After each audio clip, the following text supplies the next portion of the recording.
Hi, I am doctor Sukanya, Mahalakshmi dental clinic, Tiruppur. இன்றைக்கி doubts பற்றி தான். டென்டல் டவுட்ஸ், அதாவது பல் வலி வந்தாலே உடனே பல்லை எடுக்கணுமா டாக்டர் அப்படின்னு சொல்லிட்டு நிறைய பேர் நர்வஸ் ஆகிக்கிறாங்க. பட் அது கிடையாது.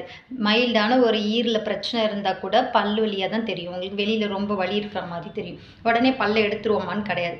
ஈரி இன்ஃபெக்ஷனுக்கு ஃபஸ்ட்டு ஹோம் ரெமிடிஸ், அந்த சால்ட் வாட்டர் கார்கிள் பண்ணுறது, எது சாப்பிட்டாலும் வாய் கொப்பளிச்சு துப்புறது, ரொம்ப முடியல அப்படின்னா கிராம்பு தைலம் தடவி பார்க்குறது, இந்த மாதிரி ஒரு ஹோம் ரெமிடிஸ்லாம் செஞ்சதுக்கப்புறமும் ஒரு மாதிரி பெயினாக இருக்குது அப்படின்னா மைல்டான ஒரு பெயின் கில்லர் எடுத்துக்கலாம். பேராசிட்டமால் எடுத்துக்கிறது ஓகே.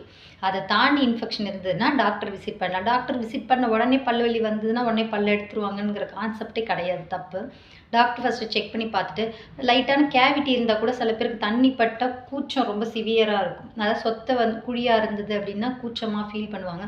அதுவே வலி மாதிரி தெரியும். பட் அது ஜஸ்ட்டு ஃபில்லிங் பண்ணிவிட்டு ஒரு மைல்டான டேப்லெட் எடுத்துக்கிட்டால் கூட அந்த பெயின் ரிலீஃப் கிடைக்கும். அது தாண்டி ரொம்ப வலியாக இருக்குது, இதெல்லாம் பண்ணதுக்கப்புறம் டாக்டர் கொஞ்சம் டீப்பாக இருக்குதுன்னு சொல்லியிருந்தாங்கன்னா, பல்லு ஸ்ட்ராங்காக இருந்ததுன்னா வேர் சிகிச்சை மாதிரியான வைத்தியம் கூட பண்ணி சரி பண்ணிக்கலாம். அதுக்கப்புறமும் ரூட் கேனால் பண்ண முடியாத கண்டிஷன் இருக்குது. அந்த கண்டிஷனே பண்ண முடியாத சுச்சுவேஷனில் தான் பல்வலி வந்தால் பல்லை எடுப்பாங்க.